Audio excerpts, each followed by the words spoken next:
O trabalho irá abordar sobre as doenças do trato respiratório, do curso Bacharelado em Fisioterapia, composto pelos discentes Débora Raquel, Josefa Jussiele, Luana Andrade, Maria Adriele, Misael Santana.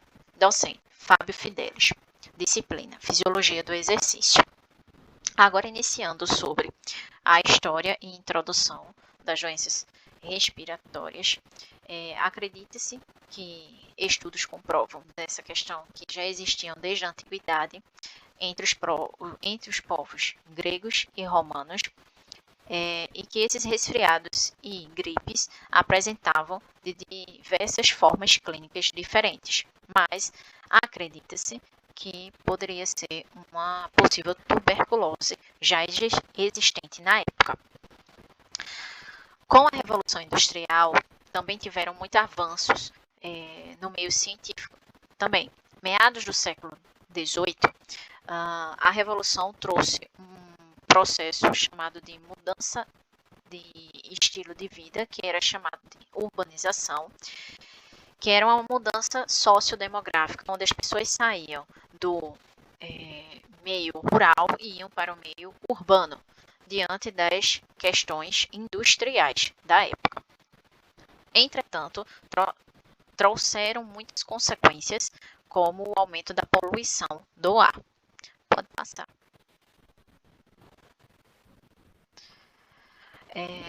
Falando sobre essa relação entre o meio ambiente e a superfície do sistema respiratório, quanto maior esse grau de poluição no meio ambiente, maior é essa exposição também desse sistema respiratório, mais consequências e maior o agravamento das doenças relacionadas a esse sistema. No Brasil, de acordo com a OMS, cerca de 20 mil óbitos por ano são decorrentes da poluição atmosférica. Pode passar. Os efeitos desses poluentes sobre a saúde, eles podem acontecer de duas formas. De forma aguda, quando essa exposição é de curto prazo e as consequências também vêm a curto prazo, e de forma crônica, quando essa exposição ela acontece por longos anos e as consequências também acompanham esse tempo de exposição. O grupo mais susceptíveis, os grupos, na realidade, mais susceptíveis ao desenvolvimento de doenças respiratórias são as crianças, idosos, portadores de doenças crônicas e gestantes. Patogenia. Mas o que é patogenia? É a origem ou evolução de qualquer processo mórbido, sendo das condições que presidem ao desenvolvimento das doenças. Então, podemos entender patogenia como um conhecimento desde a origem e a evolução de determinada patologia. Nós separamos aqui algumas doenças do trato respiratório, dentre elas a asma, que ela está associada a mecanismos moleculares e celulares da inflamação das vias aéreas. Bronquite, ele infecta e se replica do trato respiratório superior, causando a perda do revestimento de células protetoras dos seios nasais e da traqueia. Sinusite é a inflamação dos seios paranasais decorrentes de infecções virais, bacterianas ou fúngicas ou até de reações alérgicas. É importante destacar que a sinusite recorrente ela pode requerer cirurgia para melhorar a drenagem dos seios.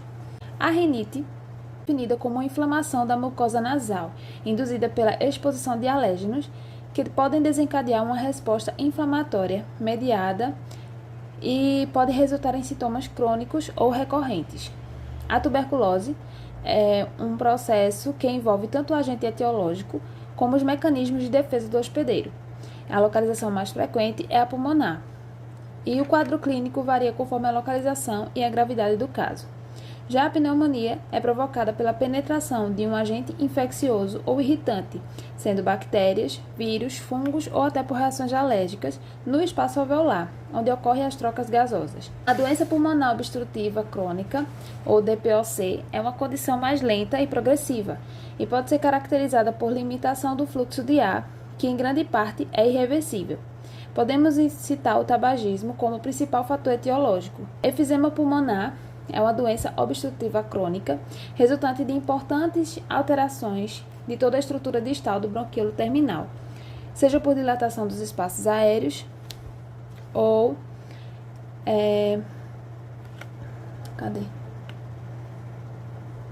por destruição da parede alveolar, ocasionando a perda da superfície respiratória. E a Covid-19 é a infecção pelo coronavírus e possui uma gravidade clínica variada, sendo leve, quando não há comprometimento pulmonar, moderada, quando há sintomas respiratórios pulmonares, grave, com maior comprometimento pulmonar, com inflamação sistêmica descontrolada e crítica, quando há necessidade de ventilação mecânica e sinais de choque séptico. Meu nome é Luna Andrade e eu fiquei com sintomatologia das dores do aparelho respiratório. Bem, começando pela asma, que tem como característica a chiado ao respirar, o aperto no peito, tosse seca e a respiração curta e rápida. Esses sintomas eles são mais intensos em alguns períodos do dia, como a noite ou as primeiras horas da manhã. Bronquite. Se dá por falta de ar, irritação na garganta, tosse com secreção e dores no peito. Assim como elas podem aparecer durante crises associadas a resfriados, e alguns grupos eles são mais suscetíveis a desenvolver, como crianças, a sinusite, obstrução nasal com secreção, a pressão odofacial, a diminuição ou perda do olfato, assim como dor no maxilar e nos dentes, a tosse, garganta, náuseas, dentre outros. Rinite, irritação, entupimento e coriza no nariz, coceira e ardor nos olhos, assim como espirros e lacrimejamento. Tuberculose, a tosse seca, a falta de apetite e emagrecimento. Também se dá por suor noturno,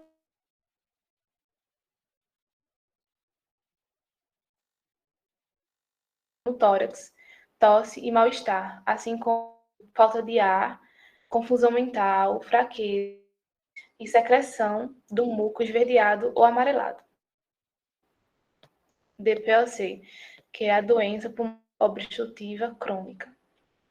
Tosse constante, produção de catarro, respiração rápida e ofegante, sensação de ruído ou chiado ao respirar. Também se dá por falta de ar, produção de muito catarro, principalmente pela manhã, sensação de falta de energia, a perca de peso e inchaço nos tornozelos e pés. Efizema pulmonar, dificuldade para respirar, tosse com catarro fora do comum e chiado no peito constante. Também se dá com perca de peso, sem motivo aparente. Covid-19, febre, cansaço e tosse. E existem outros sintomas menos comuns que podem afetar alguns pacientes, no quais são a perda de olfato, perda de paladar, congestão nasal, dor de garganta, náuseas, vômitos, diarreias e calafrios com tontura. Meu nome é Maria Adriele e eu vou falar um pouquinho sobre prevenção e tratamento de doenças respiratórias. O tratamento de doenças respiratórias depende muito do seu tipo, severidade e estado geral do paciente. Alguns dos tratamentos mais frequentes são os medicamentos, como antibióticos e broncodilatadores, que são medicamentos que atuam no brônquio, levando ao seu relaxamento e aumentando o calibre de vias aéreas. Algumas vacinas também podem prevenir doenças respiratórias, então é bem importante tomar. Fisioterapia. A fisioterapia mobiliza as secreções, melhora a oxigenação do sangue, promove a reexpansão pulmonar e reeduca a função respiratória e previne complicações. Ventilação mecânica utiliza o uso de uma máquina que auxilia a entrada e saída do ar dos pulmões. Ventilação líquida acontece com o uso do líquido surfactante, que previne a atelectasia e o edema, devido à diminuição do líquido alveolar. Com isso, melhora as trocas gasosas e tendo ainda trabalho lubrificante, protegendo as vias aéreas.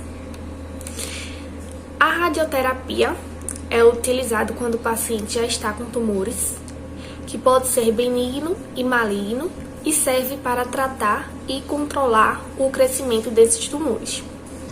E pode ser utilizada antes ou depois das cirurgias. E no último caso, é indicada a cirurgia, que são feitas na região torácica, na traqueia e em transplante de pulmões. E raramente tem paciente com complicações após a cirurgia. E podem ser indicadas desde o tratamento contra o câncer até o procedimento mais simples. As prevenções, né? Para evitar as infecções respiratórias, é recomendado evitar locais aglomerados, o contato com pessoas infectadas e sempre lavar as mãos. Manter o corpo sempre hidratado, muito importante, para evitar o ressecamento das vias aéreas e auxiliar na produção do muco, né, protetor, que é essencial. E beber bastante água. Né? Devemos beber por dia 2 litros de água e sempre estar com a nossa garrafinha. Evitar se expor à fumaça, né, seja de cigarro ou até mesmo a poeira, porque possuem componentes que irritam as vias aéreas. Evitar o contato com pessoas doentes, né? Vírus como a gripe e o novo coronavírus, que pode ser transmitido pelo tato e pela proximidade com pessoas doentes. E aí, alimentar-se bem. Manter uma alimentação balanceada, rica em nutrientes, né? Que ajuda a fortalecer o sistema imunológico. E, muito importante, a vitamina C, né, que deve ser inserida na alimentação, pois ela é eficaz na prevenção de doenças respiratórias. Agora a gente vai mostrar o EPAP, que significa pressão positiva respiratória ao final da expiração. Função: testar a resistência da saída do ar. Os benefícios desse aparelho, que é o EPAP caseiro, que o grupo desenvolveu, é auxiliar na manutenção dos alvéolos, remoção das secreções, fortalecimento pulmonar e melhora a capacidade cardiopulmonar. Aqui, como vocês podem ver, a gente colocou um volume de água na garrafa PET de 10 centímetros, que é aqui onde mostra a marcação. É um volume padrão, tá? E aqui foi a mangueirinha do EPAP caseiro, que é utilizada para fazer esse teste. Aí agora a gente vai respirar pelo nariz e assopra pela boca.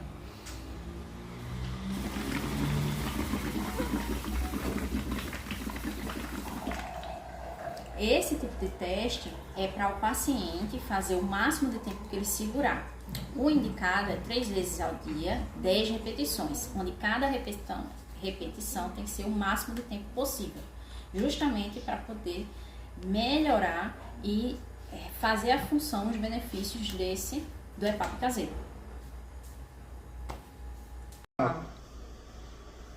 Dando continuação ao trabalho, a minha parte é atuação fisioterapeuta nas doenças respiratórias. No ramo da fisioterapia respiratória, é trabalhado um conjunto de técnicas manuais que podem ser preventivas ou curativas, com o objetivo de mobilizar secreções, melhorar a oxigenação no sangue, promover reexpansão pulmonar, diminuir o trabalho respiratório, reeducar a função respiratória e prevenir complicações. Muitos pacientes podem se beneficiar com a fisioterapia respiratória, incluindo paciente com o diagnóstico das doenças citadas anteriormente, pré e pós-operatório, de cirurgia torácica e abdominais, pós-Covid-19, dentre outras.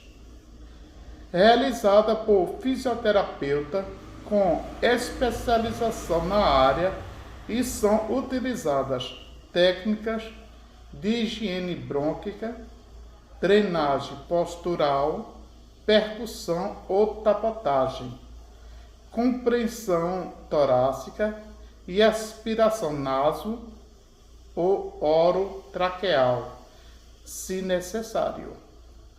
Manobras de reexpansão pulmonar e também alguns recursos fisioterapêuticos, como respiração com pressão positiva intermitente, RPPI, treinamento muscular respiratório, pressão expiratória positiva, PEP, oscilação oral de alta frequência, Flucht-Strecke, e treinamento muscular respiratório. Esses recursos objetivam uma maior mobilização das secreções pulmonares, propiciando maior expectoração, melhora da complacência pulmonar e melhora da